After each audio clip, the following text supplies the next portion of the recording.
وواعدنا موسى 30 ليلة وأتممناها ب10 فتم ميقات ربه 40 ليلة وقال موسى لأخيه هارون اخلفني في قومي وأصلح ولا تتبع سبيل المفسدين۔ اور ہم نے موسیٰ علیہ السلام سے 30 راتوں کا وعدہ کیا اور 10 رات مزید سے 29 راتوں کو پورا کیا، سو ان کے پروردگار کا وقت پورے 40 رات کا ہو گیا۔ اور موسیٰ علیہ السلام نے اپنے بھائی ہارون علیہ السلام سے کہا کہ میرے بعد ان کا انتظام رکھنا اور اصلاح کرتے رہنا اور بد نظم لوگوں کی رائے پر عمل مت کرنا۔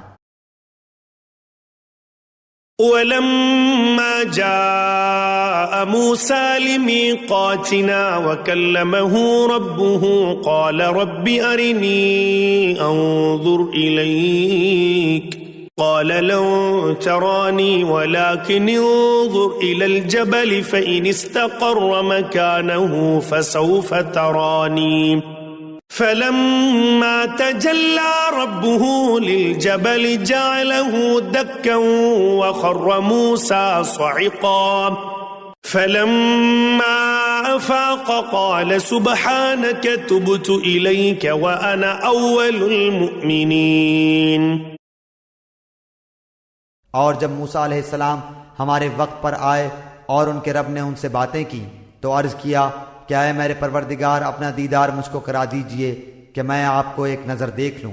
ارشاد ہوا کہ تم مجھ کو ہرگز نہیں دیکھ سکتے، لیکن تم اس پہاڑ کی طرف دیکھتے رہو، وہ اگر اپنی جگہ پر برقرار رہا تو تم بھی مجھ سے دیکھ سکو گے۔ پس جب ان کے رب نے پہاڑ پر تجلی فرمائی تو تجلی نے اس کے پرخچے اڑا دیے اور موسیٰ علیہ السلام بے ہوش ہو کر گر پڑے۔ پھر جب ہوش میں آئے تو عرض کیا بے شک آپ کی ذات منزہ ہے، میں آپ کی جناب میں توبہ کرتا ہوں اور میں سب سے پہلے آپ پر ایمان لانے والا ہوں۔ قال يا موسى إني اصطفيتك على الناس برسالاتي وبكلامي فخذ ما آتيتك وكن من الشاكرين۔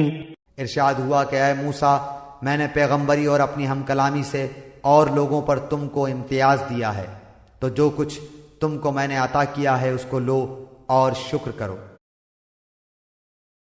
وَكَتَبْنَا لَهُ فِي الْأَلْوَاحِ مِنْ كُلِّ شَيْءٍ مَوْعِظَةً وَتَفْصِيلًا لِكُلِّ شَيْءٍ فَخُذْهَا بِقُوَّةٍ وَأْمُرْ قَوْمَكَ يَأْخُذُوا بِأَحْسَنِهَا سَأُرِيكُمْ دَارَ الْفَاسِقِينَ۔ اور ہم نے چند تختیوں پر ہر قسم کی نصیحت اور ہر چیز کی تفصیل ان کو لکھ کر دی، تم ان کو پوری طاقت سے پکڑ لو اور اپنی قوم کو حکم کرو کہ ان کے اچھے اچھے احکام پر عمل کریں۔ اب بہت جلد تم لوگوں کو ان بے حکموں کا مقام دکھلاتا ہوں۔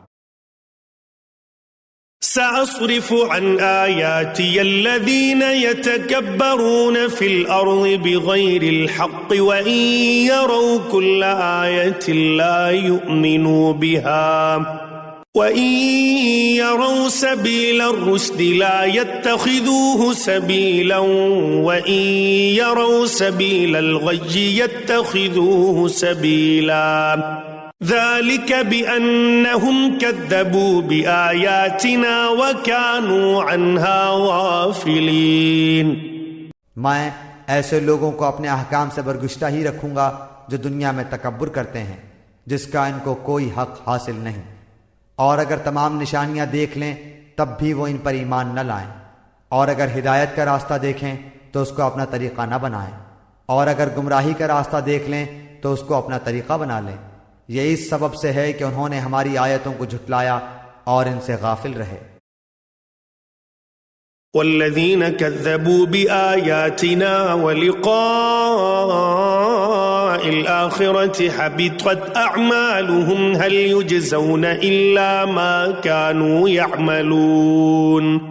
اور یہ لوگ جنہوں نے ہماری آیتوں کو اور قیامت کے پیش آنے کو جھٹلایا، ان کے سب کام غارت گئے، ان کو وہی سزا دی جائے گی جو کچھ یہ کرتے تھے۔